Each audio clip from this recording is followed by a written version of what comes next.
everyone! Welcome to the world of Azure DevOps. Today, we're diving into the latest updates Microsoft rolled out for Azure DevOps on November 13th, 2024. These enhancements are designed to boost functionality and improve user experience. Let's break down the key changes. Microsoft has released updated on GitHub Advanced Security, Azure Boards, Azure Repos, Azure Pipelines, Test Plans. Let's see a concise overview of the key changes.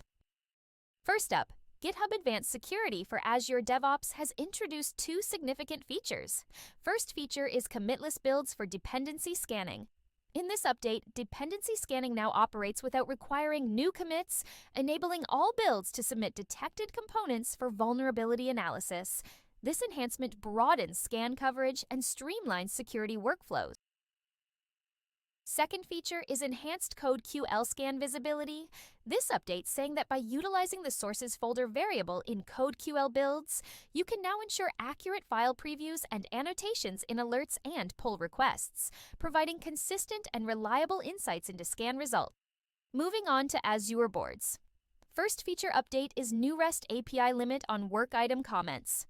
To boost your security, there's a new limit restricting the number of comments added to work items via the REST API to 1,000 per item. This limitation applies only to the REST API. Users can still manually add comments through the web interface beyond this threshold. For example, you have a script that uses the Azure DevOps REST API to add comments to work items as part of an automated process. If a work item already has 1,000 comments added via the REST API, your script will not be able to add any more comments to that work item. You can still go to the Azure DevOps web interface and manually add comments to the same work item, even if it already has 1,000 comments added via the REST API. This new limit is designed to enhance security and manage the load on the Azure DevOps system. It ensures that automated processes do not overwhelm the system with excessive comments. However, it provides flexibility for users to continue adding comments manually without any restrictions. If you rely heavily on the REST API for adding comments, you may need to adjust your processes to account for this new limit. Moving to the Azure Repos, the pull request listing page now features a filter by PR title, simplifying the process of locating specific pull requests. For Azure Pipelines, as you can see in the picture, the macOS 15 image is available in preview for Azure Pipelines hosted agents. You can specify VM image as macOS 15 in your YAML files to utilize this image. Keep in mind that macOS 14 remains the default for macOS latest until macOS 15 reaches general availability. Next update is improvements to service connection, app registration attribution. Improvements have been made to the attribution of app registrations created by service connections targeting Azure. Newly created Azure service connections can now include a service management reference and description, enhancing clarity when browsing app registrations in Microsoft Entra ID. For example, when you create a new Azure service connection in Azure DevOps, you have the option to provide a description and a service management reference as shown in the picture. This information is then used to populate the metadata of the corresponding app registration in Microsoft Entra ID. In Microsoft Entra ID, you can navigate to the Branding and Properties blade of the app registration. You will see the description and service management reference, which provide context about what the app registration is used for, as shown in the picture.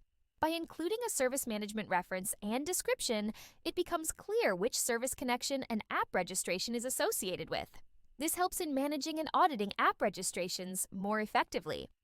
Lastly, in Azure Test Plans, Azure Test Plans released a fix in 1.2.2 for a recent issue in Test Plans, where Azure Test Runner, ATR, experienced launch failures in Chrome version 130.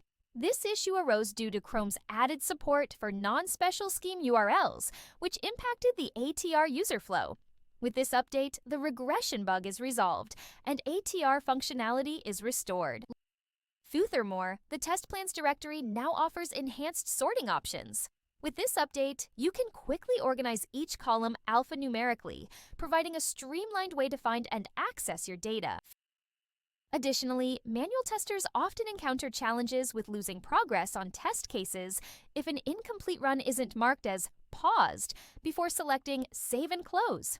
This can result in lost work on complex or lengthy cases, requiring testers to start over. To solve this, we have a new feature to auto-pause for Test Case Run. This feature automatically pauses a test case if there's a break or interruption, ensuring all data is saved without needing a manual pause. With auto-pause, testers can easily resume right where they left off, simplifying the testing process and making it more efficient. Moreover, we have an existing feature in this release of test and feedback extensions, version 1.2.247.0, now available on both Chrome and Edge. Install the latest version for improved functionality, with a fix for stakeholder mode, addressing and resolving previous disruptions. Enjoy a smoother, more reliable experience with this latest version. These updates reflect Microsoft's commitment to enhancing the Azure DevOps ecosystem, providing users with more robust, secure, and efficient tools for their development workflows. For more detailed information, please refer to the official release notes linked in the description below.